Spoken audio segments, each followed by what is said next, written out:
So it's a 4-channel installation, meaning to say, basically, there will be 4 videos played, each video different from another, and playing all at the same time, simultaneous. And then there will be objects. Okay, so which component of the museum did you get inspiration from? I was drawn, when it was presented to us, I was drawn to the idea of the museum and library as a kind of an institution. So I'm working along those lines in my work. Speaking of an institution, how do you feel that Lopez Museum is celebrating its 50th anniversary?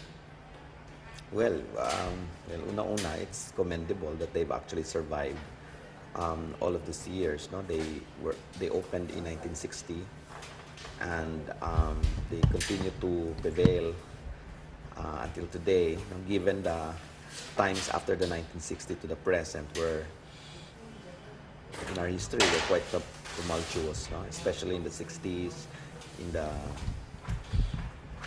Marcos era, no? And after. So it's admirable that they've survived, and they were not, parang, I don't know, they didn't close down. They certainly help a lot of people, no? In what we call parang yung awareness of who we are. Yun. In my work though, I'm looking at the institution as a kind of parang machine. Yun ang concept ng installation ko. Have you seen the other artists' works? No, I do have an idea of what the others are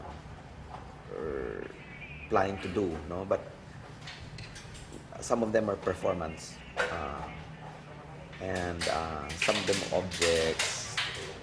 But to actually see them, hindi pa. Is there anything else you want to add? Ano pa ba?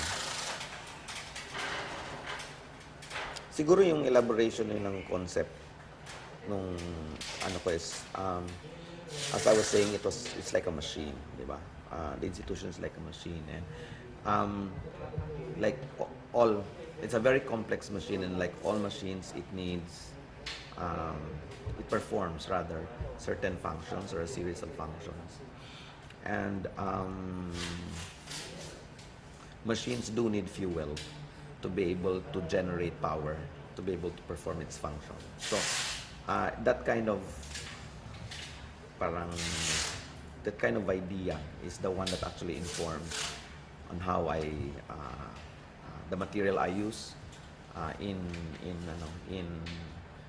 the videos, no, and how they are arranged, no. I was given it's almost carte blanche nga here to use any of the illustrations, the books, the photographs, and the artwork in the museum's collection. And part siguro of the joy I had was, having access to all of this. Hindi naman nangyayari yan every day. So I'm actually enjoying. So how long was the preparation of gathering all the materials?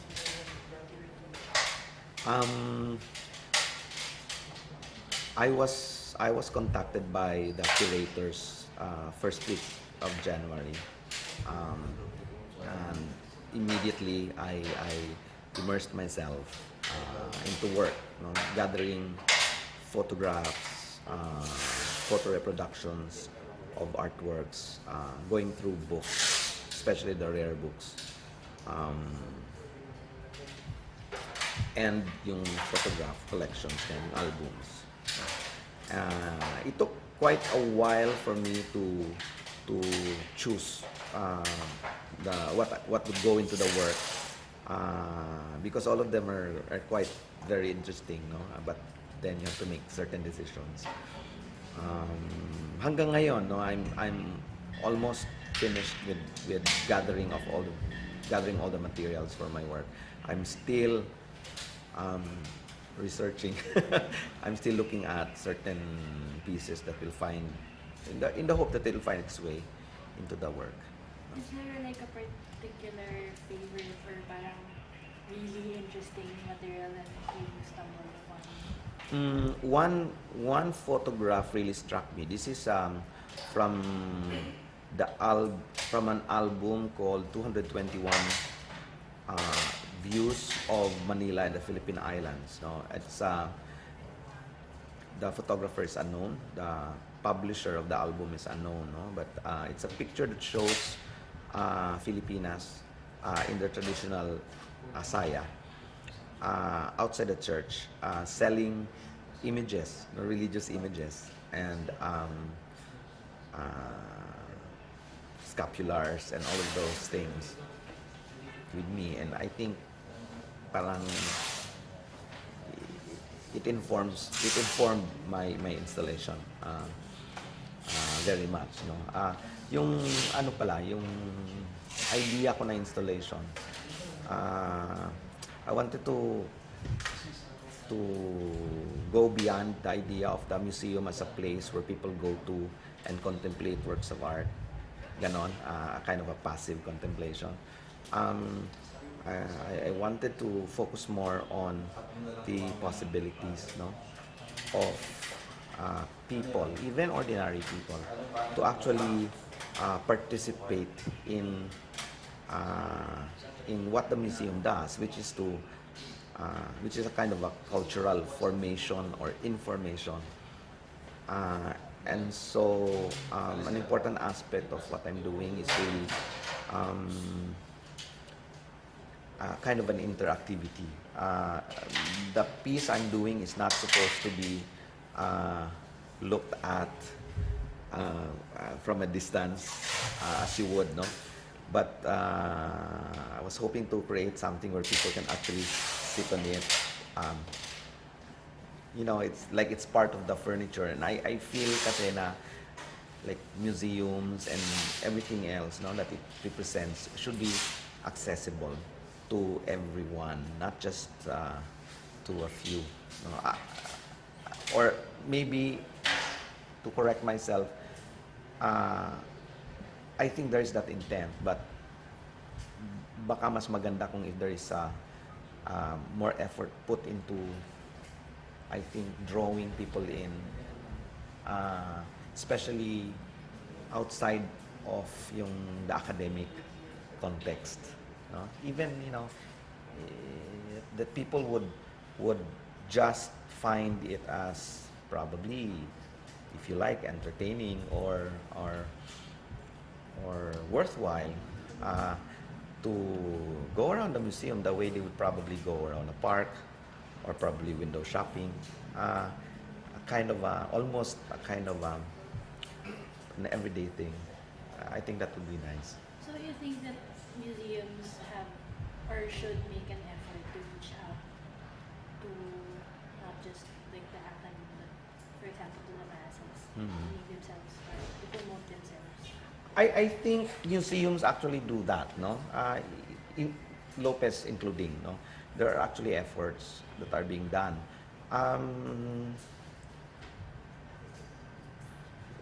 Part of it is that I think people are intimidated when they go to a museum, the ordinary passerby. There must be a way to make going to a museum not something you really dress up for. You can come in street clothes and really go around. You don't really necessarily have to look good or or smell good or, you know, have all of these things, no? Yung ano siya, parang vital part of everyday life. Like, you know, during their break time, people can just go to a museum and then sit down and then look at the work without necessarily, basta lang, yung ganon, yung pwedeng kasama nila sa an employee, would go there and see it. I think that's